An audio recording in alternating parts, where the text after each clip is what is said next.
আমি আজি জাগৃত নাৰী শক্তি সমিতিৰ লখিমপুৰ আৰু ধেমাজি দুখন জিলাৰ উদ্যোগত আমি হংকঙৰ ডাম্বুক এই মোৰং ঘৰত আমি এখনি মাইক্ৰ'ফাইনেন্সৰ এজেণ্ট ঘৰে ঘৰে যোৱাৰ সন্দৰ্ভত এটা সজাগতা সভাৰ আয়োজন কৰিছিলোঁ। বিশেষকৈ এইখিনিতে এটা কথা ক'বলগীয়া হৈছে আপোনালোকৰ জৰিয়তে যে অসম চৰকাৰে যিখিনি দুখীয়া মহিলা আছিল, দুখীয়া সৰ্বহাৰা মহিলাখিনিক মাইক্ৰ'ফাইনেন্সৰ ঋণৰ পৰা মুক্তি দিম বুলি ঘোষণা কৰিছিল আৰু ঘোষণা কৰাৰ পিছৰে পৰা কিন্তু আমাৰ মহিলাসকলে ঋণসমূহ ঘূৰোৱা নাছিল আৰু অসম চৰকাৰে ৰেহাই দিম বুলি ঘোষণা কৰাৰ পিছত আচলতে এজেণ্টসমূহ ঘৰে ঘৰে অহাটো কোনো যুক্তি থাকিব নোৱাৰে। কিন্তু তৎসত্ত্বেও এজেণ্টসমূহ ঘৰলৈ আহি এগৰাকী মহিলাক ৰাতিপুৱাৰ 9 বজাৰ পৰা সন্ধিয়া 7 বজালৈকে বহি থকাৰ ঘটনা এই ডাম্বুক অঞ্চলত ঘটিছে।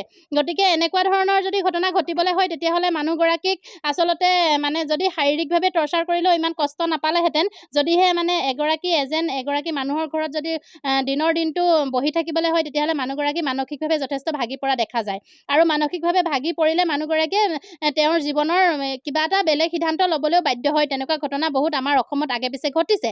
গতিকে আমি আপোনালোকৰ চেনেলৰ জৰিয়তে অনুৰোধ জনাব বিচাৰিছোঁ অসম চৰকাৰক, যদিহে আমাৰ দুখীয়া মহিলাসকলক তেখেতলোকে ৰেহাই দিম বুলি ঘোষণা কৰিছে আৰু ঘোষণা দিয়াৰ প্ৰক্ৰিয়াটো খুব সোনকালে আৰম্ভ কৰিব লাগে। যদি ৰেহাই দিয়াৰ প্ৰক্ৰিয়াটো আৰম্ভ নকৰে তেতিয়াহ'লে এজেণ্টসমূহৰ তেখেতলোকৰ যি উৎপাত মানে দিনক দিনে বাঢ়ি যাবলৈ ধৰিছে আৰু এজেণ্টসমূহে এনে নিজা প্ৰক্ৰিয়াৰে তেখেতলোকে মহিলাসকলৰ ফালৰ পৰা দুখীয়া মহিলাসকলৰ ফালৰ পৰা নিজা প্ৰক্ৰিয়াৰে 50 টকা 100 টকাৰ পৰা আদি কৰি মানে 200-250লৈকে টকা তেখেতলোকে কালেকশ্যন কৰি লৈ যোৱা দেখা যায়। কিন্তু এই পইচাটো গৈ পেলানি তেখেতলোকৰ যিটো মানে মহিলাগৰাকীৰ ID থাকে এই IDটোত কিন্তু পইচাটো ডিপজিট নহয় আৰু টকাটো তেখেতলোকৰ পকেটত সোমায়। তেনেকুৱা বহুতো প্ৰমাণ আমাৰ লগত আছে আৰু সেই প্ৰমাণসমূহ লৈহে আমি ক'ব বিচাৰিছোঁ, যদিহে এজেণ্টসমূহ এতিয়া আজি তাৰিখৰ পৰা ডাম্বুক অঞ্চলত এগৰাকী মহিলাক টৰ্চাৰ কৰা দেখা যায় তেতিয়াহ'লে কিন্তু আমি জাগৃত নাৰী শক্তি সমিতিৰ তৰফৰ পৰা আমি এজেণ্টসমূহক দৃষ্টান্তমূলক শাস্তি বিহিবলৈ বাধ্য হ'ম, যদিহে অসম চৰকাৰে তাত একো হস্তক্ষেপ নকৰে।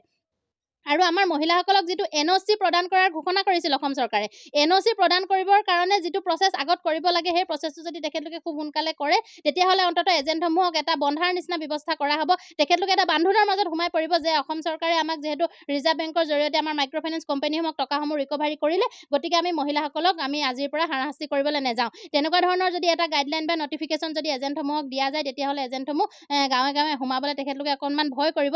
যিহেতু এতিয়া তেওঁলোকে মানে উদঙীয়া গৰু নিচিনাকৈ যিবিলাক উদংকালি যে পথাৰত ঘূৰি ফুৰে তেনেকুৱা গৰু নিচিনা এঘৰ মানুহ হ'লে ছবাৰ 7 বাৰলৈকে আহি যায়। মানুহগৰাকী খাইছেনে শুইছেনে কি কৰিছে, ঘৰত কোনো পুৰুষ মানুহ নথকা অৱস্থাতো কিন্তু এগৰাকী মহিলা অকলশৰে থকা অৱস্থাত মাইক্ৰ'ফাইনেন্সৰ এজেণ্টসমূহ 3টা-4টাকৈ আহি মানুহগৰাকীক মানসিকভাৱে হাৰাশাস্তি কৰি থকা দেখা গৈছে। আৰু এইটোকে যদি হ'বলৈ হয় তেতিয়াহ'লে আমাৰ বৰ্তমান চৰকাৰখনে তেওঁলোকৰ ভৱিষ্যতটো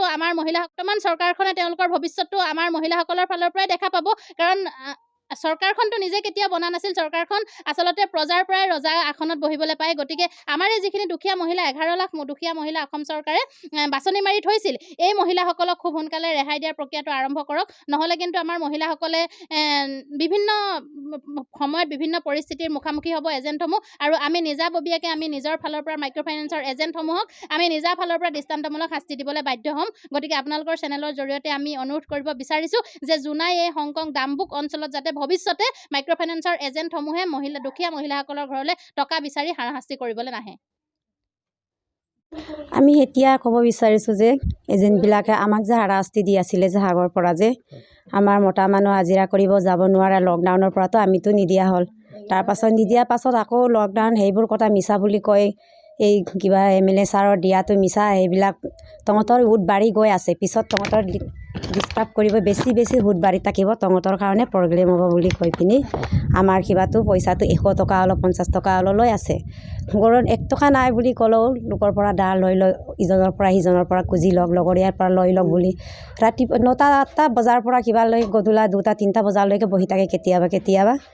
আকৌ কেতিয়াবা আমি ঘৰত নাই তেতিয়া আমাৰ ল'ৰা ছোৱালীও ডিষ্টাৰ্ব কৰি থাকে, তোৰ মাক এনেকুৱা কৈ দিব, আমি কালি আহিম পৰহি আহিম এনেকুৱা কৈ থাকে। তাৰপাছত আমি বৈকাই এনেকুৱা কৈ তহঁতৰ পিছলৈ বিপদ হ'ব যে ল'ৰা ছোৱালী বা চাকৰি পাব নোৱাৰিব, নাতি পুতিলৈ তহঁতৰ সেইবিলাক ৰিষ্টা থাকি যাব। এইটো কোৱাৰ কাৰণে আমি বৈকাই 1 টকা হ'লেও কিবা হ'লেও 50 টকা হ'লেও 100 টকা হ'লেও এনেকুৱা দি আছে। আমি আপোনালোকক বাধ্যতামূলক কৰি আছে, বাধ্যতামূলক কৰি আছে মানে এতিয়া অহা বাৰৰ পৰাতো এতিয়া এইবোৰ নহ'বই আৰু 100 টকা নহ'ব, এতিয়া 1600 টকা কিস্তি দিব লাগিব, 1000 টকা কিস্তি দিব লাগিব এনেকুৱা কৈ আছে।